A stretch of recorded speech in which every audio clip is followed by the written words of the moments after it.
Hello future doctors, welcome to our channel Ayurvedic future. कल अपन ने ऋतु देख ली थी, कौन सी? अपन ने पहले देखी थी हेमंत, शिशिर। फिर अपन ने देख ली थी, अपन ने हेमंत ऋतु देख ली, शिशिर ऋतु देख ली, वसंत ऋतु देख ली। आज अपन देखने वाले कौन सी ऋतु? ग्रीष्म ऋतु के बारे में। ठीक है, वही 5 मार्क्स में अगर ग्रीष्म ऋतु आती है तो अपन को ये सब चीज़ें लिखनी है कि ग्रीष्म ऋतु कौन से काल की ऋतु है, इसमें कौन कौन से रस प्रधान होते हैं, कौन कौन सी चीज़ें होती हैं। तो अपन ग्रीष्म ऋतु से अपन क्या समझ रहे हैं? समर सीजन, मतलब गर्मी का सीजन। तो इसमें क्या होता है, जैसे कि अपन देखा था कि आदान काल की ऋतु है, आग्नेय काल होता है। तो इसमें सूर्य क्या होता है, अपने किरणों से संसार के स्नेह को सोख लेता है। अपन देखते हैं कि अपन गर्मी में ज़्यादा बाहर नहीं निकल सकते, क्योंकि अपन अपन बाहर जाते हैं तो अपन को क्या लगता है कि सूर्य अपनी किरणों को क्या कर रहा है, सोख कर रहा है। वही ग्लूकोन डी वाला एग्जाम्पल।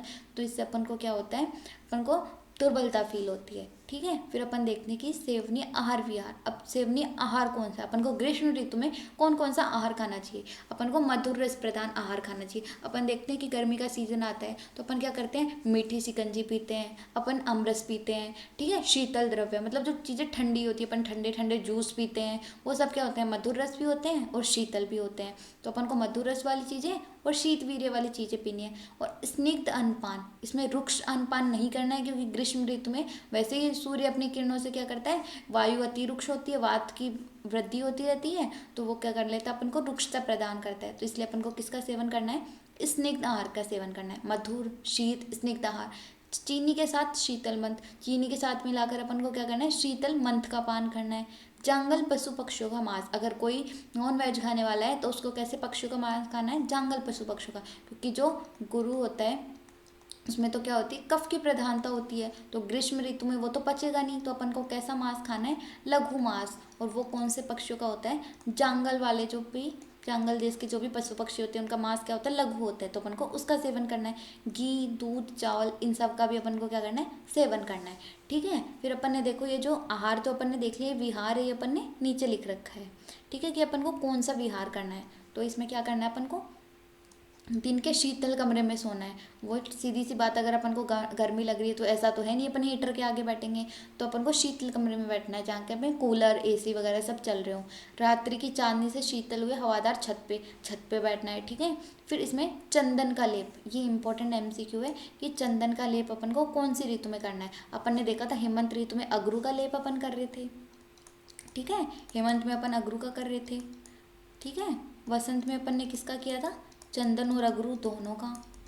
और अगर अब अपन को देखना है ग्रीष्म ऋतु के बारे में पूछा जाता है तो उसमें अपन को क्या करना है? चंदन का लेप करना है, क्योंकि चंदन क्या होता है, अपना शीतल होता है। तो चंदन का लेप करना है। मोती मणि आदि से देह अलंकृत करके चंदन से मिले हुए ठंडे जल का अपन को सेवन करना है। पंखों की हवा में सोना है। ठीक है, मोती मणि ये जो क्या होते हैं, ये सफ़ेद कलर के होते हैं। जो सफ़ेद कलर होता है वो क्या होता है? देह को शांति देने वाला, शीतलता प्रदान करने वाला होता है। तो मोती मणि आदि अपन को धारण करने हैं और चंदन का लेप लगा के अपन को पंखों की हवा में सोना है। ठीक है, शीतल जल और शीतल पुष्प का सेवन, मतलब ठंडे जल का सेवन करना है। शीतल पुष्पों की माला पहननी है अपन को।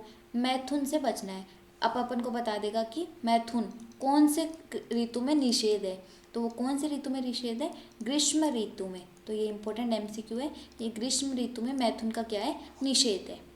ठीक है, ये अपने आहार विहार देख लिया। फिर अपन देखते हैं वर्जनीय, मतलब कौन सी चीज़ अपन को वर्जित है, कौन सी चीज़ अपन को नहीं करनी है। तो ये जो श्लोक है ये अपन को याद करना है। ठीक है, मध्य अल्पम न वा पेय मध्वा, मतलब मदिरा पान अपन को नहीं करना। अगर कोई पीता ही है तो उसको क्या है? कम मात्रा में पीना है। ठीक है, पानी मिला के। लवण अम्ल कटु और उष्ण, मतलब लवण अम्ल और कटु इन सब रस का अपन को क्या करना है? सेवन नहीं करना।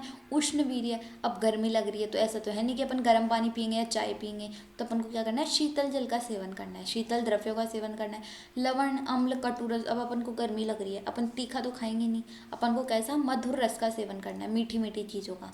ठीक है, अपन अमरस पीते हैं, ठंडी शिकंजी पीते हैं। ठीक है, ये सब अपन को पीना है। लवण अम्ल और कटु रस का अपन को क्या करना है? वर्जित करना है। व्यायाम नहीं करना है, क्योंकि इस सीजन में ऑलरेडी इतनी दुर्बलता होती है, तो व्यायाम का अपन को क्या करना है? निषेध करना है। ठीक है, अपन ने देख लिया कि ग्रीष्म ऋतु में अपन को क्या क्या करना है। ग्रीष्म ऋतु में संसार का स्नेह को सूर्य सोख लेता है। ठीक है। उसमें अपन को आहार विहार कैसा करना है, विहार में अपन को शीतल कमरों में सोना है, चंदन लगाना है, मोती मणि का धारण करना है, पंखे कूलर लगा के चंदन का लेप लगा के सोना है, शीतल जल पीना है। वैसे ही आहार कैसा करना है, मधुर रस प्रधान स्निग्ध आहार, ठीक है। लघु पशु पक्षियों का मांस, ये सब चीज़ें अपन को सेवन करनी है। और वर्जित अपन को जो नहीं करना वो क्या है, लवण कटु और इन सब का अम्ल, इन सब रसों का अपन को नहीं पान करना है। उष्ण चीज़ें उसका भी अपन को वर्जित है। व्यायाम भी अपना वर्जित है। ये एमसीक्यू पूछा जाता है कि व्यायाम कौन सी ऋतु में वर्जित है, ये ग्रीष्म ऋतु में, ठीक है। और मदिरा अल्प मात्रा में, पहली बात तो मदिरा पीनी नहीं है, अगर आप पी रहे हो तो उसको अल्प मात्रा में पीनी है। और क्या मिला के पीना है, पानी मिलाकर पीना है, ठीक है। ये आपको ध्यान रखना है। और अपन को जो मैथुन है वो कौन सी ऋतु में निषेध है, ग्रीष्म ऋतु में। ओके, आगे अपन कंटिन्यू करेंगे कल। Thank you so much.